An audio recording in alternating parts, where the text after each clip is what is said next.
야, 형. 야 오늘 카메라 구도부터 다르지 않아? 그니까. 야 오늘 설치가 잘 된 것 같아서 기분이 좋은데 대체 어떤 사람이 오길래 이렇게 구도를 잘 잡아놨어? 진짜 오늘 유명한 분 오잖아. 진짜 유명한 분? 이게 블로그를 좀 한다 싶은 사람들은 어. 이분을 모르면 거의 간첩이라고 볼 수 있지. 아, 맞아. 거의 뭐 최상의 블로거들의 선생님.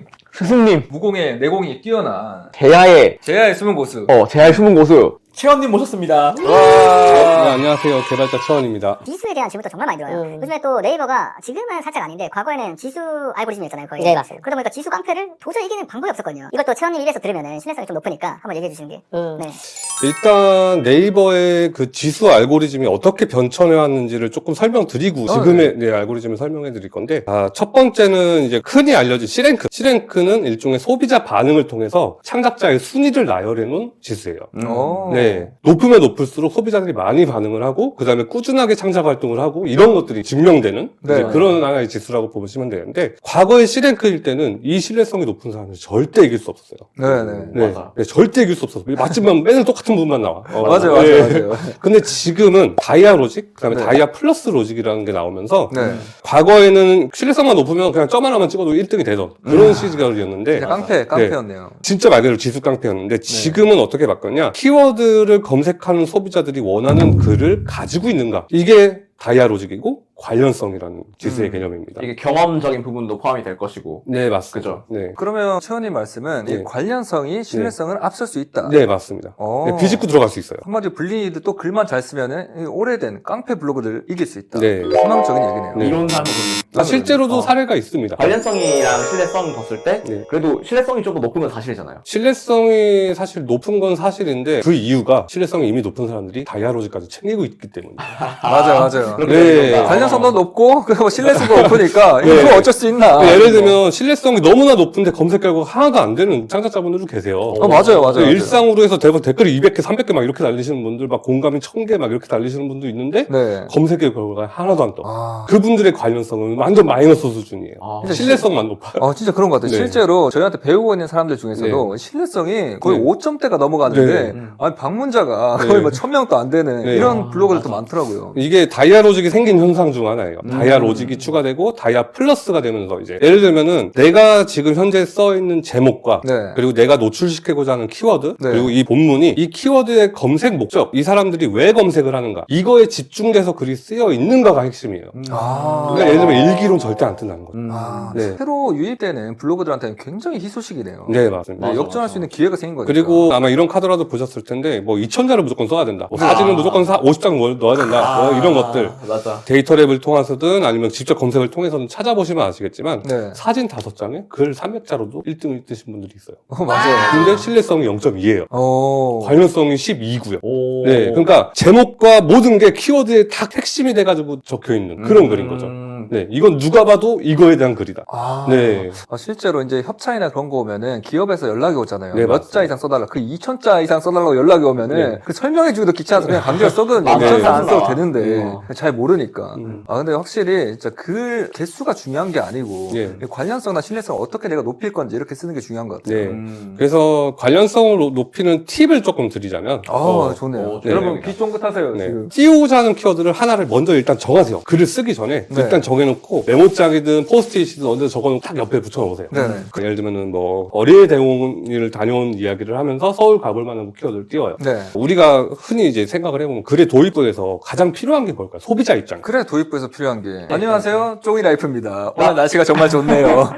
저희 사촌 동생이 감기에 걸려서 하다가 안 되는 거. 네, 안 되죠 이거. 간단하게 얘기하면은 이 장소에 내가 왜 갔다 왔는가, 그리고 어떤 과정을 통해서 갔다 왔는가. 서사. 네, 서사가 중요해요. 이게 도입부에 반드시 있어야 됩니다. 서론이 굉장히 중요하네요. 네, 서론이 가장 중요해요. 서론에서 가장 중요한 게 뭐냐면은 내가 띄우고자 하는 키워드를 정했잖아요. 이것과 관련된 것만 가지고 이야기를 하는 거예요. 예를 들면 어린이 대공원이야. 그러면 아이, 조카 이런 식으로 단어들을 언급을 해가면서 아이랑 함께 갔다 왔다. 그리고 지금 시기에 맞는, 지금 2월이잖아요. 날도 따뜻해지고 해가지고 소풍 가겠다. 소풍으로 갔다 왔다 가볍게. 와, 이런 거 들으니까 약간 알고리즘이 굉장히 똑똑하네요, 정말. 똑똑하지. 네, 그렇게 되는 이유가 이 서론이 결국은 체류 시간을 이제 만들어줘요. 맞아. 네, 서론이. 그러니까 이게 관심사라고 제가 설명드렸잖아요. 예를 들면 내가 아이를 키우는 입장이고 부모고 아이를 갔다 온 글이 봤어요. 네네. 그리고 또래가 시대가 비슷해, 아이디가. 네. 그러면은 이 글에 더 관심을 가지는 거죠. 맞아. 아, 네, 맞습니다. 그렇기 때문에 서사가 굉장히 중요한 거예요. 네. 처음에 이제 도입할 때 그럼 서론에 제대로 적는 게 굉장히 중요하다. 네, 서론은 글자 수로 따지자면은 한 250자 정도면 충분합니다. 아, 네, 뭐 길게 쓰실 필요도 없어요. 엄청 굉장히 디테일하네요. 명확하다. 네. 네. 그리고 이 서론이 완성되면은 기승전결이라는 구조가 있잖아요. 네네. 그럼 마지막에 가장 그 끝에 있는 마지막은 어떤 내용이 들어가야 될까요? 마지막은 뭐 그 재밌게 놀고 돌아왔다. 결론. 돌아왔다 또. 네, 이런 결론 같은 추천한다, 추천하지 않는다. 정확하게 얘기하면은 총평이고요. 총평. 네, 총평. 네. 예를 들면은 서울 근교로 놀러 가기 좋았고, 아이들이 사슴도 보고, 뭐 네. 이렇게 해가지고 꽃사슴도 보고 해가지고 되게 좋아했다, 즐거워했다. 뭐 이런 얘기들을 하면서 다시 오고 싶다, 다시 오고 싶다라는 그 감상에 대한 걸로 총평을 마지막 마무리를 해주는 거예요. 이제 여행 관련해서 상위 노출되는 분들의 글을 보면은 다시 한번 오고 싶다, 내가 더 이거를 공부해서 오고 싶다, 이런 것들에 대한 후기가 많아요. 오. 네. 맞아. 벤치마킹이라는 개념인데, 네. 시작과 끝만 보면은 이 내용이 왜 쓰였고 뭘 얘기하고 싶은지 이게 다 기승전결 기와 결로 통해서 서론과 결론 해가지고 한 번에 눈에 나오는 거죠. 야, 이렇게 쓰는 게 이제 상위 노출에 굉장히 유리하다. 네, 맞습니다. 관련성이 엄청 높아지니까. 네. 아, 그리고 너무 이제 좋은 팁이네요. 결론에서도 서론에서도 이제 놓치지 말아야 되는 거 우리가 맨 처음 키워드 하나를 정했잖아요. 네. 이거에 관련된 내용만 써야 돼요. 아, 최원님은 어쩌다가 이렇게 블로그 쪽에 열심히 빠져들었나요? 저 같은 경우에는 사실 중학교 2학년 때 혹시 나이가 35입니다. 진짜요? 네. 와, 네. 22년째. 그러니까 첫 발을 담근 게 네이버에. 처음에, 네. 그 당시 22년 전에 네네. 전법은 스팸이었어요. 스팸. 도배와 스팸. 맞아요. 그때는 뭐 법도 없고, 그냥 무법천지였죠. 그냥. 낚시도 많았잖아요. 네, 맞아요. 네. 네. 그래서 가짜 링크도 많고, 막. 맞아요. 네. 법이 없으니까. 네. 네, 제가 이제 그 당시 이제 개발을 하면서 처음으로 이제 언더 시장에서 마케팅에 이제 뛰어들게 됐는데, 이게 생각보다 너무 단순한 거예요. 그러면서 이제 흥미를 느낀 거죠. 그리고 그 당시에 제가 만들던 게임이 있었어요. 중학생이 만든 인디 게임 같은 거. 네. 이거를 홍보하려고 네. 제가 배운 거를 그대로 한번 써봤어.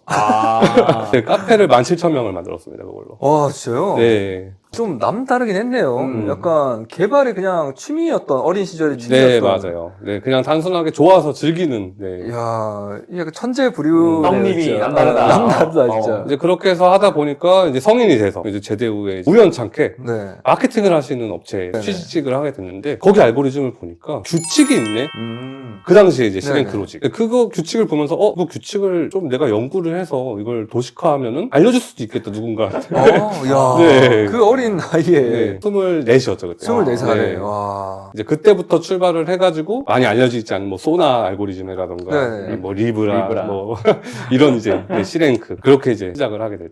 진짜, 대단하다. 뭐랄까, 진짜 약간 위인전의 시작을 보는 느낌이랄까. 그렇지. 이야. 이만큼 이제 최원님이 개발에 엄청 빠져들면서 네. 10중에 9명이 꾸준히 못한다. 맞아요. 이게 네. 제가 한번 생각을 해봤는데 네. 사실 네이버 블로그라는 게 성장 과정이 그렇게 눈에 바로 보이질 않아요. 맞아요. 네이버 블로그를 개설하고 나면 100일 정도는 아무런 반응이 없고 맞아요. 글을 아무리 써도 100글이 못 넘어가. 그냥 허공에 4시간 날리는 네. 느낌이죠. 특히 소통을 중요시 하시는 재미가 없어지는 거예요. 내 글에 반응을 해줬으면 좋겠는데 맞아, 내가 지금 맞아. 뭘 하고 있는 건가 싶기도 하고. 조회수도 안 늘고 내 글도 네. 안 봐주고. 음. 네. 아까 제가 설명드린 것처럼 내가 좋아하면서도 잘하는 것을 소재를 하다 보니까 내 지식욕을 그냥 뿜뿜 하고 싶어. 내가 열심히 썼는데 네. 정말 고급 정보인데. 네. 네. 이제 그런 게 안 되다 보니까 아무래도 이제 좀 흥미를 잃기도 하고 그리고 블로그를 초기에 하시는 분들이 부업, 체험단 이거에서 수익화 이런 것만 목적으로 하시다 보니까 체험단 플랫폼에 아무리 신청을 해도 안 되네. 떨어지네. 방문자가 안 되고 글이 없으니까. 네. 결국은 뛰어드시는 게 원고 기자. 기다다. 맞아요. 네, 그러다가 그렇게 이제 되면서 이제 블로그가 망가지니까 아유 재미없다 이러고서 이제 포기하시는 분들 많죠. 제 생각에는 네. 이 헬스랑 똑같습니다. 맞아요. 진짜 그 블로그 선생님들은 네. 채찍질을 해야 돼요. 네, 맞아요. 최원님이 이제 저희 구독자한테 네. 한번 채찍을 한번 휘둘러주면 어떨지. 좀 아픈 채찍으로. 아픈 채찍. 네.